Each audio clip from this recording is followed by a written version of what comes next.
కర్పులు కానీ అట్లాంటివి ఏమన్నా నథింగ్. అసలు ఈ బిల్డింగ్ లో సౌండ్స్ ఏ రాకు, బయటికి రాదు, అంతా క్లోజ్ కదా. క్లోజ్ అంతే. ఇది ఇక్కడ ఓల్డ్ వాల్ క్లోజ్ ఉంది కాబట్టి ఇక్కడ మాకేం తెలియదు. ఎయిర్బిఎన్బి అంటున్నారు, ఎయిర్బిఎన్బి అంటున్నారు. అండ్ 1 lakh దాకా పే చేసిందని అంటున్నారు. 1 lakh దాకా పే చేసిందని అంటున్నారు. మేము అసలు షాక్ లో ఉన్నాం మేడం. ఫస్ట్ డోర్ అమ్మాయి మా డోరే కొట్టింది. మేము ఫస్ట్ ఫ్లోర్ లో ఉంటాం కదా, మా డోర్ కొడితే మా అత్తమ్మ భయపడి దొంగలు అనుకొని తీయలేదు, ఓపెన్ చేయలేదు డోరు. సౌండ్ గబా గబా గబా బాధేసిందంట డోరు గట్టి గట్టిగా. మా అత్తమ్మ దొంగలు వచ్చిర్రేమో అని భయపడి ఆమె షాక్ లో అసలు సోఫా మీద కూర్చుండిపోయింది, అంతేగాని డోర్ ఓపెన్ చేయలేదు. మార్నింగ్ మాకు 6 o'clockకి తెలిసింది ఇష్యూ అంతా. సరిగా రెస్పాండ్ అవ్వలేదు. అడుగుతుంటే ఇక్కడ ఓనర్స్ అందరు అడుగుతుంటే రెస్పాండ్ అవ్వలేదు. ఇంకా కోపంతో విండో వేసేసింది. మీకు ఎందుకండి, మా ఓనర్తో మేము మాట్లాడుకుంటాం అనేసి అన్నది. మీరు వెళ్ళి తీసుకురాకపోయిరా మా కూతుర్ని అని అన్నది.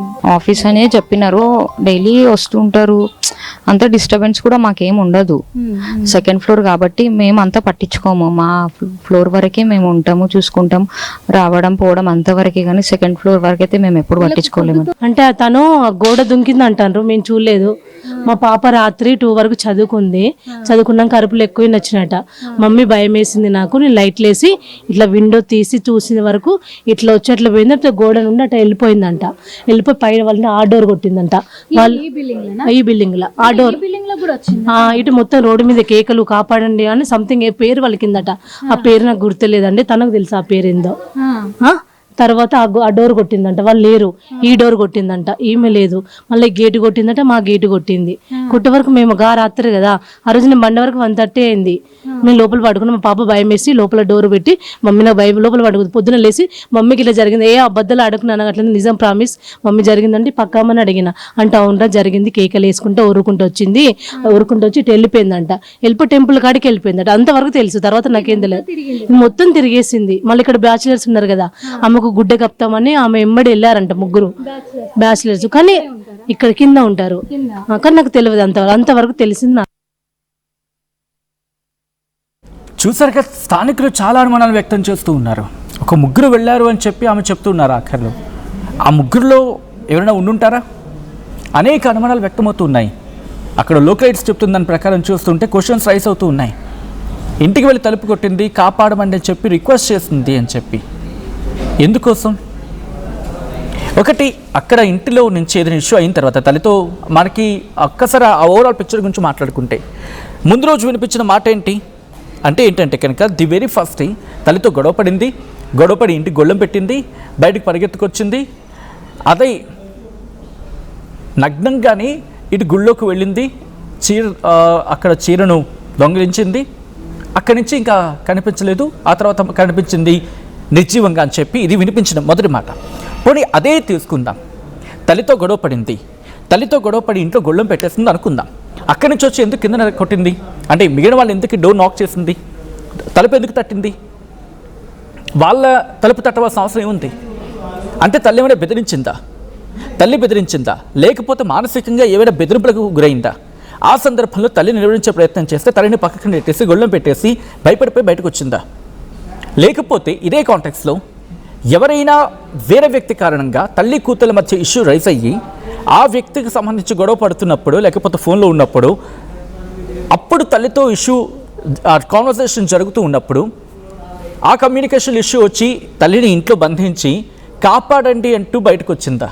ఒకవేళ అదే అనుకుంటే కనుక అదే సందర్భంలో ఆ మహిళ తేజస్విని ఎందుకు ఒంటి మీద నూలు పోగు కూడా లేకుండా అనే మాట వినిపిస్తోంది కదా, అంటే వస్త్రాలు ఏమీ లేకుండా అలా ఎందుకు పరిగెట్టుకుంటూ వచ్చింది? అసలు ఇప్పుడు ఏం జరిగింది? ఇది బిగ్గెస్ట్ క్వశ్చన్ మార్క్. మా ప్రతినిధి నిర్మల ఫ్రమ్ ద డే 1 ఈ ఇష్యూని ట్రాక్ చేస్తూ ఉన్నారు. డీటెయిల్ ఇన్వెస్టిగేషన్ జరుగుతుంది. ఒకసారి నేను నిర్మల దగ్గరికి వెళ్తున్నాను. నిర్మల, ఈ కేసుకి సంబంధించి ఇన్వెస్టిగేషన్లో ఏ విషయాలు బయటపడుతున్నాయి? ఒక్కసారి మీ దగ్గరికి వచ్చే ప్రయత్నం చేస్తాం. బట్ బిఫోర్ దట్, విండో నుంచి తేజస్విని విసిరేసిన ఆ వస్తువుని మీరు చూడొచ్చు. తేజస్విని విసిరేసిన వస్తువులు కూడా అవన్నీని. సో ఆ వస్తువులు చూడొచ్చు. మీరు మీరేమనుకుంటున్నారు కామెంట్ చేసే ప్రయత్నం చేయండి. అండ్ ఆల్సో కింద నెంబర్స్ మరి కాసేపట్లో లైన్స్ ఓపెన్ కాబోతూ ఉన్నాయి. అండ్ మీరు కూడా మీ అభిప్రాయాన్ని చెప్పచ్చు. లైన్స్ ఓపెన్ చేస్తూ ఉన్నాం. మీకు ఉన్న అనుమానం ఏంటి? మీకు వస్తున్న అనుమానం ఏంటి? తేజస్విని మరణానికి కారణం ఏమై ఉంటుంది? ఈ అంశానికి సంబంధించి మీరు కూడా మీ అభిప్రాయం వ్యక్తం చేసే ప్రయత్నం చేయండి. కింద నెంబర్ స్క్రోల్ కాబోతున్నాయి, మరి కాసేపట్లో లైన్స్ ఓపెన్ కాబోతున్నాయి. 04069316611, 04069316622. I repeat, 04069316611, 04069316622. ఈ నంబర్లకు కాల్ చేసి మీరు మీ అభిప్రాయాన్ని వ్యక్తం చేయొచ్చు అండ్ మీకున్న అనుమానాలని మీరు షేర్ చేసుకోవచ్చు. నిర్మల ప్రెసెంట్ అప్డేట్స్ అందించేందుకు ఫోన్ లైన్లో సిద్ధంగా ఉన్నారు. నిర్మల, ఈ కేసును మీరు ఫస్ట్ నుంచి ట్రాక్ చేస్తూ ఉన్నారు, అప్డేట్స్ ఏంటి? అట్ ద సేమ్ టైం ఇక్కడ ఎవరి మీద అనుమానం ఎక్కువగా కనిపిస్తోంది? తల్లి మీద అనుమానం ఇక్కడ క్లియర్గా, అంటే ఆవిడ కనుక క్లియర్గా చెప్పగలితే ఆ రోజు గొడవ ఏం జరిగింది, ఎందుకు అమ్మాయి వస్త్రాలు ఒంటి మీద లేకుండా పరుగులు పెట్టింది అనేది క్లారిటీ వస్తే కనుక బహుశా ఇన్వెస్టిగేషన్ కాస్త స్పీడప్ అయ్యే అవకాశం ఉంది. ఏమైనా చెప్తూ ఉన్నారా ఆ తల్లి?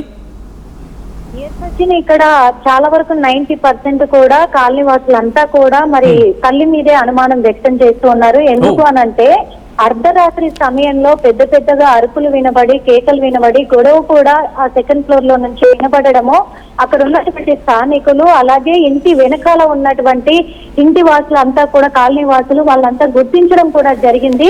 ఎందుకు వీళ్ళ ఇంట్లో నుంచి గొడవలు వినబడతా ఉన్నాయి, ఉండేది తల్లి కూతుర్లు ఇద్దరే కదా, దేనికి గొడవ అయిందనేది తల్లికి మాత్రమే క్లారిటీ ఉంటది. కాబట్టి తల్లి ఏం మాట్లాడట్లేదు, చెప్పట్లేదు. కాబట్టి తల్లి మీద మాకు అనుమానాలు ఉన్నాయి. ఇంకొక విషయం ఏంటంటే ఇక్కడ తేజస్విని తన బట్టలు అర్ధరాత్రి పూట బయటికి విసిరేశారు, చేతులు కనపడుతున్నాయి. కానీ అది తేజస్విని విసిరిందా, లేకపోతే తల్లి విసిరిందా, లేకపోతే ఇంకా గదిలో ఇంకెవరైనా ఉన్నారా అని కూడా మాకు అనుమానాలు క్లియర్ గా మాకు అనుమానాలు కలుగుతూ ఉన్నాయి.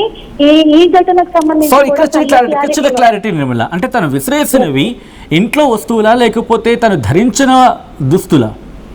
తను ధరించిన దుస్తువులు ఇది చెప్పొచ్చో లేదో నాకు తెలియదు, కానీ క్లారిటీ కోసం చెప్తున్నాము. ఆ అమ్మాయి వంటి పైన ఉన్నటువంటి హిన్నర్స్ తో సహా మొత్తం బయటికి పడేశారు. మనకు దగ్గర విజువల్స్ కూడా ఉన్నాయి.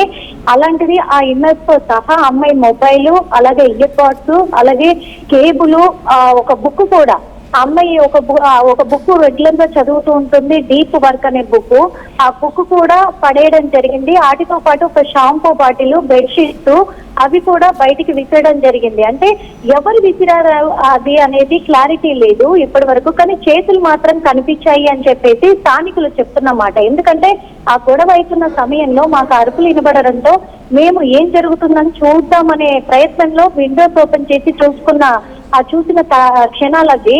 ఆ క్షణాలలో మాకు భయప్రాంతులకు గురయ్యాము అని చెప్పేసి కూడా చెప్తున్నమాట. ఆ చేతులు ఎవరు అనేది క్లారిటీ లేదు. ఇక్కడ తేజస్విని ఇసిరింది ఆ బట్టలు అనే దానికి కూడా క్లారిటీ లేదు. ఇదంతా కూడా వాళ్ళ అమ్మకే తెలిసి ఉంటది. ఎందుకంటే వాళ్ళ మదర్ ఉన్నారు కాబట్టి ఇంట్లోనే. అసలు ఆ గొడవ ఎందుకు జరిగింది అనేది క్లారిటీ కావాలి మాకు. అది విసిరింది ఎవరు అనేది కూడా క్లారిటీ కావాలి. ఇంకొకటి, అమ్మాయి నగ్నంగా బయటికి పరిగెత్తుకొని వచ్చింది కాబట్టి. ఇంకొక విషయం, కింద ఫస్ట్ ఫ్లోర్ లో ఉన్నటువంటి ఫ్లాట్ లో ఎవరైతే ఉంటున్నారో వాళ్ళ డోర్ ను